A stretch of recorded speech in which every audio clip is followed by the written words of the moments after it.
What if I told you that the most effective way to strengthen your heart and support your blood pressure has nothing to do with movement? It sounds like a medical impossibility. We've been told for decades that to help our heart, we have to get moving, running, cycling, or hitting 10,000 steps. I want to tell you about a retired engineer I'll call Richard, 63 years old, walked 5 miles a day, every day, for 2 years. He tracked every step and never missed a session because his cardiologist told him exercise was the answer. 2 years later, his systolic reading had barely moved. He came to me frustrated and exhausted. I told him something that stopped him cold. Richard, the most effective thing you can do for your blood pressure right now requires you to stand completely still. He looked at me the way most people do when I say this, like I'd lost my mind. But in July 2023, researchers at Canterbury Christchurch University published a meta-analysis in the British Journal of Sports Medicine that changed how the exercise and blood pressure conversation needs to happen. They analyzed 270 randomized controlled trials involving over 15,000 participants. They tested every major category of exercise: running, cycling, walking, high-intensity interval training, resistance training, and the category that produced the greatest reductions in resting blood pressure across all participants was not cardio. It was isometric exercise training, exercise where your muscles contract and hold, without movement. But here is what the study didn't explain: what happens inside your blood vessels the moment you stop. Let me take you inside what the researchers actually found. This meta-analysis is considered the most comprehensive analysis of exercise and blood pressure ever conducted. Every major form of exercise tested head-to-head. When they ranked the results, isometric exercise training came out on top for reducing both systolic and diastolic blood pressure, the top and bottom numbers, compared to aerobic exercise, resistance training, and high-intensity interval training. The researchers found that isometric exercise produced meaningful reductions in systolic blood pressure that were significantly greater than what most people achieve from traditional aerobic training alone. I want to be precise here because this is important. The study doesn't say that cardio has no value. It absolutely does. What it says is that isometric exercise training appears to be a particularly effective tool for resting blood pressure specifically. And for adults managing high blood pressure, that distinction matters. Now, most people who hear this ask the obvious question: why? Why does holding still beat moving for blood pressure?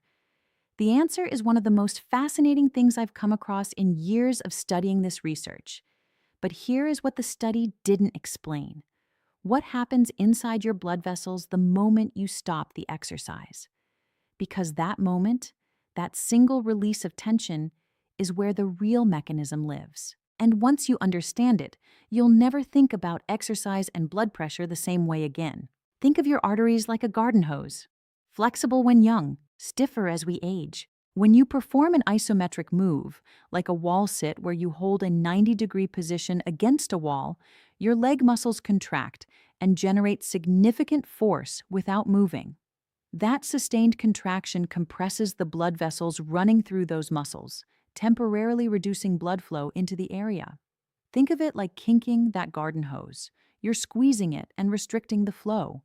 Your body senses this restriction and begins preparing a response. That response includes a surge in the production of natural vasodilators, molecules that signal your arterial walls to relax and expand. One of the most important is nitric oxide. Now, here is the remarkable part. The moment you come out of that wall sit, the moment you stand up and release that tension, the kink in the hose releases. The blood vessels, which have been partially compressed, suddenly receive a massive surge of blood flow. Researchers call this reactive hyperemia. That surge is powerful. The velocity and volume of blood rushing through the vessels creates intense shear stress on the arterial walls, which stimulates even more nitric oxide production. But isometric exercise creates this effect at an intensity that sustained, steady-state cardio typically doesn't reach. The restriction followed by sudden release creates a significantly stronger stimulus than continuous blood flow. Your arteries experience that surge, respond to it, adapt to it. Over weeks, the arterial walls become more flexible and elastic. Your body's capacity to regulate blood pressure improves. This is not a side effect of the exercise. This reactive hyperemia is the mechanism. It's the reason the exercise works, and it explains something that puzzled cardiologists for years: why 2 minutes of holding still could produce cardiovascular adaptations that an hour of jogging sometimes didn't. The reason most people try this and fail is one specific mistake that eliminates almost all the benefit. Now, here is where I need to slow down, because the reason most people try this and give up after a week is not that it doesn't work. It's that they are doing it in a way that eliminates almost all of the benefit. And it comes down to one specific mistake that changes everything about how this exercise affects your blood pressure.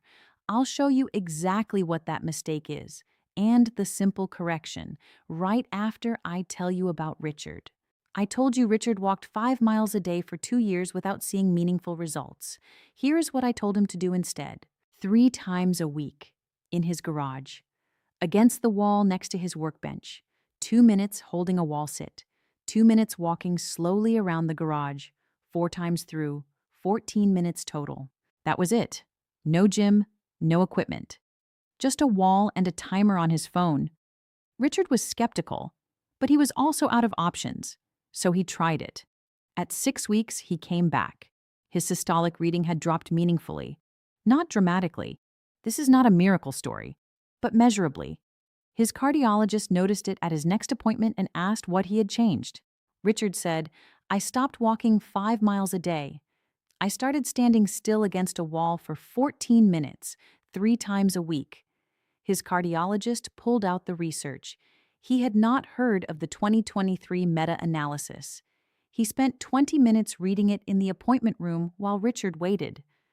Then he looked up and said, "I'm recommending this to other patients." Now, the mistake Richard had been making before. And it's the same mistake most people make when they first try wall sits for blood pressure. They hold for 30 seconds, stand up, sit down on a chair, and rest. That last part, sitting down to rest, eliminates a significant portion of the benefit.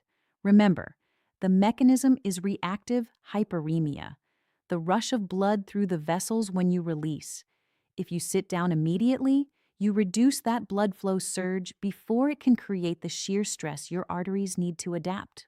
The rest phase must be active. You walk around, you stand, you keep the blood moving. Active rest is not optional. It is half of the protocol. And there is one more thing about isometric exercise that almost nobody talks about, something that makes it uniquely suited to the exact challenge that most people over 55 with high blood pressure face. It's not about the wall sit. It's about what happens to your blood pressure for the rest of the day after you do it. The research shows something that genuinely surprised me the first time I read it, and I'll show you exactly what that is in a moment, right after I walk you through the complete protocol. Here's the exact protocol from the research. First, find a clear wall. Slide down until your thighs are parallel to the floor, a 90-degree angle at the knee. Hold for 2 full minutes. Your breathing should remain steady. If you can't hold a full conversation, you're at the right intensity. Second, the active rest. Stand up and walk slowly around the room for 2 full minutes. Do not sit down. This is the flush phase. Repeat this 4 times total. That's 14 minutes, 3 times a week. If a 90-degree angle is too challenging at first, that is completely fine. Start at a shallower angle, 120 degrees, or even just leaning against the wall with a slight bend in your knees. The key is the sustained muscular contraction and the active rest that follows. Adjust the depth as your strength builds. Now, the open loop I left for you. What happens to your blood pressure for the rest of the day after an isometric session? The research shows a phenomenon called post-exercise hypotension, a measurable reduction in blood pressure that persists for hours after isometric exercise ends, not just during the session, for the hours that follow. This means that a 14-minute wall sit session in the morning is not just building long-term arterial adaptation. It is actively supporting your blood pressure through what researchers call the morning surge. This is the most dangerous window of the day, the hours between 6 a.m. and noon, when clinical data shows blood pressure naturally spikes and cardiovascular risk is at its highest. By performing this reset early, you are flooding your system with nitric oxide exactly when your arteries are under the most pressure. The interval walking protocol we discussed in the last video and this wall sit protocol are not alternatives. They are partners. One builds your aerobic base and the other creates immediate arterial adaptation. One important note before we continue. If you have been diagnosed with cardiovascular disease, have had a cardiac event, or are currently experiencing very elevated blood pressure that is not well controlled, please speak with your physician before starting this protocol. Isometric exercise does temporarily raise blood pressure during the hold phase, which is part of how it works, but which also means it needs to be introduced carefully in certain health situations. That conversation with your doctor is worth having and takes less than 5 minutes. A real week may look like this: Monday, Wednesday, and Friday for interval walking, Tuesday, Thursday, and Saturday for the wall sit protocol. Total time across the week is under 2 hours. No gym, no equipment. I've built both of these protocols, including tracking tools and progression schedules, into the 30-day blood pressure reset foundation. If you want the structured, done-for-you version, the link is in the description. But there is one more thing you need to sit with. We've covered how to strengthen the pump and the vessels from the outside in, but there is an internal factor that the majority of adults over 45 are completely overlooking. Most people focus entirely on cutting salt, but salt is only one side of a 4-part mineral equation.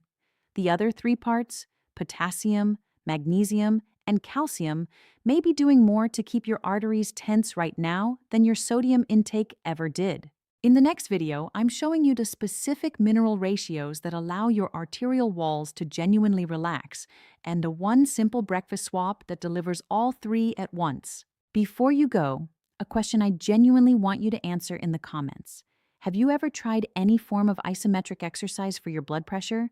A wall sit, a plank, a static hold of any kind? And if you have, did anyone ever explain to you why the rest phase matters as much as the hold?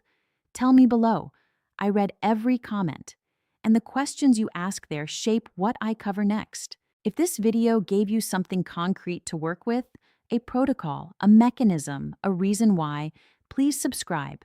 Every week, I bring you evidence-based strategies for blood pressure health that are grounded in published research and explained in plain language. No supplements to sell, no quick fixes to promise, just the science and the practical tools that follow from it.